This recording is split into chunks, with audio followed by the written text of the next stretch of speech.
Hi guys, welcome to Babli explains. तो मरजाना उसको बोल रही होती है कि प्लीज़ आतिश के साथ कुछ भी करने की कोशिश मत करना।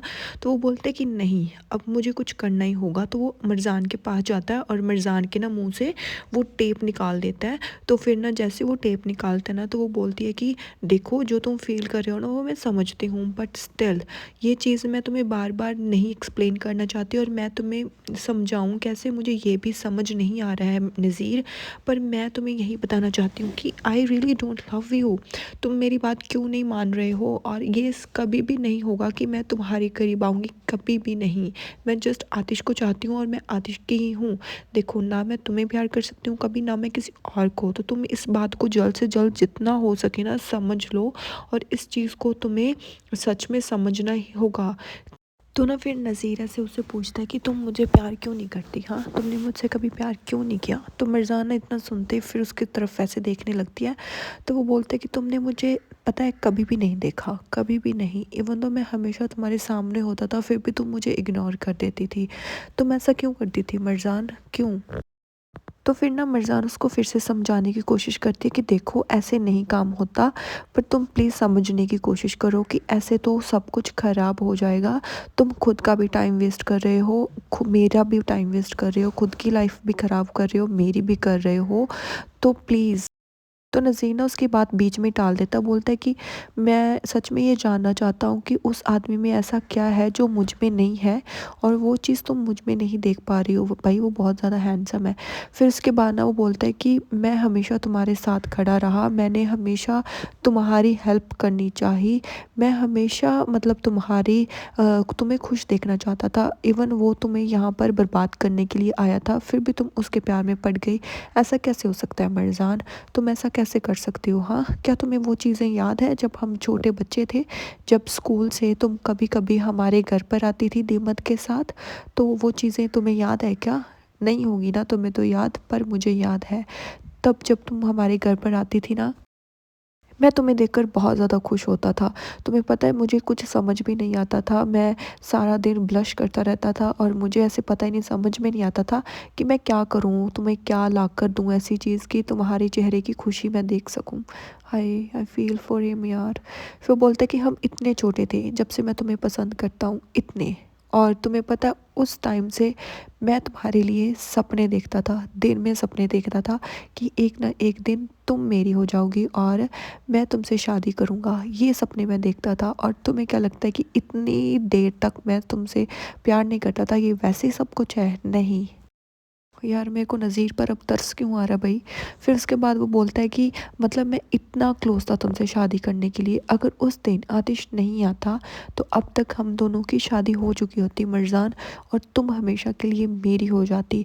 पर उस आदमी ने आकर सारी गेम ख़राब कर दी, और उस आदमी ने आकर सब कुछ ख़राब कर दिया।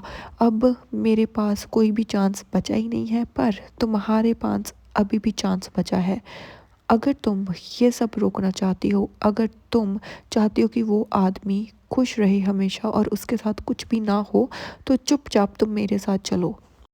तुम्हें पता है ना, मैं हमेशा तुम्हारे साथ रहना चाहता था, पर तुमने क्या किया?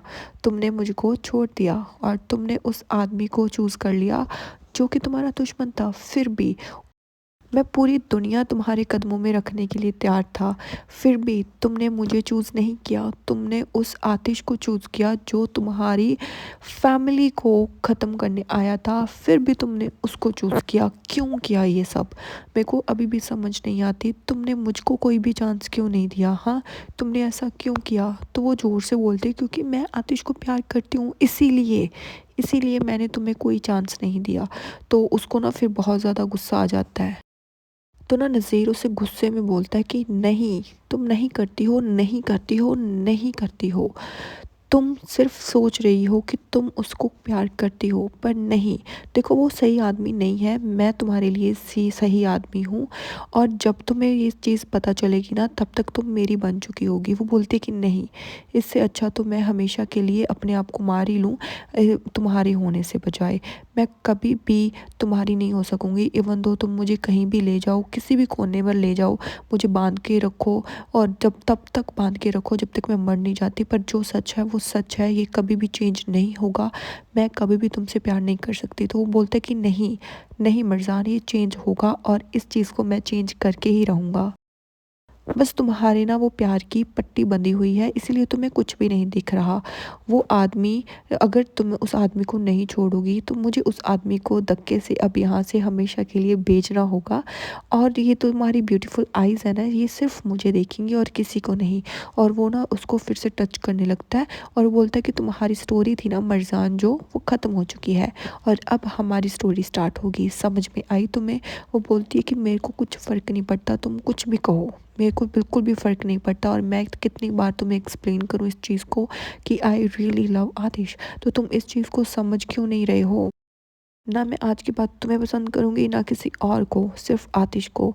और कोई भी हम दोनों को अलग नहीं कर सकता, तुम भी नहीं।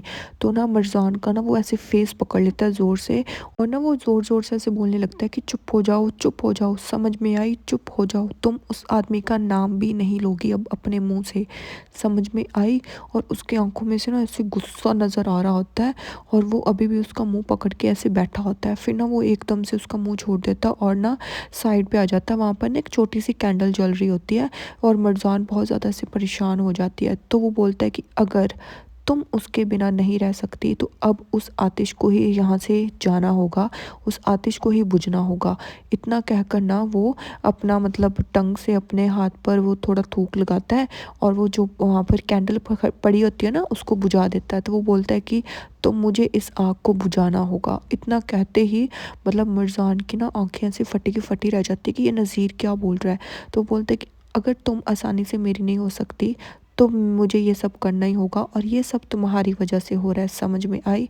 तो ना मिर्ज़ान को गुस्सा आ जाता है, वो बोलती है कि अगर तुमने आतिश के बाल तक को भी टच किया तो मैं कभी भी तुम्हें नहीं जीने दूँगी। ये बात हमेशा याद रखना नज़ीर, तुम कभी भी ज़िंदा नहीं रह पाओगे और मैं तुम्हें कभी भी नहीं छोड़ूँगी, तुम्हें मैं बर्बाद कर दूँगी, समझ में आई? अगर तुमने कुछ भी किया, अगर तुम्हें किसी को मारना ही है तो तुम मुझे मार दो और उसको जाने दो, तुम उसके साथ कुछ भी नहीं करोगे। तो इतना सुनते ना नज़ीर को फिर से गुस्सा आ जाता है, वो उसके पास हो जाता है। वो बोलता है कि मैं तुम्हें मार दूँ? हाँ, कभी भी नहीं। और तुम्हें ये चीज़ ना समझ में क्यों नहीं आ रही कि मैं क्या करने वाला हूँ? और अब तुम नहीं चाहती कि मैं उसको कुछ भी करूँ, तो तुम्हें ना वही करना होगा जो मैं तुमसे कहता हूँ, समझ में आई? तो मर्ज़ान ना उसके मुँह की तरफ ऐसे देखने लगती है और नज़ीर को ना बहुत ही ज़्यादा ऐसे गुस्सा सा आ रहा होता है। तो वो मुझसे बोलता है कि अगर तुम मेरी बात नहीं मानोगी जो तुमसे मैं कहता हूँ, तो मैं यहाँ से जाऊँगा, उस आतिश को हमेशा के लिए बुझा दूँगा, समझ में आई? इतना कहकर ना वो वहाँ से मतलब चला जाता है और मिर्ज़ान पीछे अकेली रह जाती है और वो बहुत ज़्यादा ऐसे अपसेट हो रही होती है और वो ऐसे सोच रही होती है कि अगर आतिश को मेरी वजह से कुछ हो गया तो मैं खुद को कभी भी माफ़ नहीं कर पाऊँगी। प्लीज़ ऐसा कुछ भी मत करना, अगर मेरी वजह से कुछ हो गया तो मैं खुद कैसे रह पाऊँगी आतिश के बिना। प्लीज़ आतिश को कुछ मत करना, प्लीज़ आतिश को कुछ मत करना, आतिश प्लीज़ अपना ख़्याल रखना। इसका मतलब यार इसको ना मतलब खुद की परवाह नहीं है, लाइक आतिश की ज़्यादा परवाह है। और यहीं पर ये पार्ट भी ख़त्म हो जाता है। Next part I will upload tomorrow, till then bye bye.